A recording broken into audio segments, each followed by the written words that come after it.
There's a moment in every book project where something magical happens. It's one of those moments where a new character shows up that changes the story, or you make a connection that you hadn't seen before and suddenly the whole story comes alive or comes together. Well, I had one of those magical moments this week. As I was putting together my final outline for my current work in progress, I kept coming across this plot point. It's been there since the beginning, since the first draft, really. And it's a moment where my main character finds information that helps her piece together the whole mystery of the book.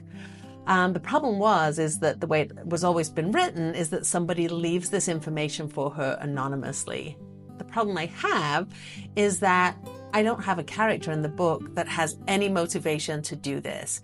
I kept looking, I kept thinking, could this character have done it? But if so, why? Why would they do that? And I just kept drawing a blank.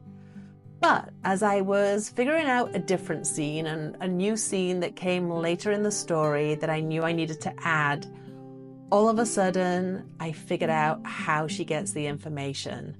And it was one of those goosebump moments because the information, it turns out, has been in the story all along, right from the beginning.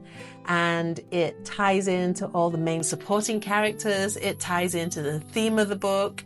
It sort of says everything about this book. And, it had been there in front of my character the whole time, but it had also been there in front of me the whole time. And I hadn't seen it either. So now I've made the connection. I get to write that scene and it's going to be really fun. So I hope if you are writing that you have magical moments like this too this week.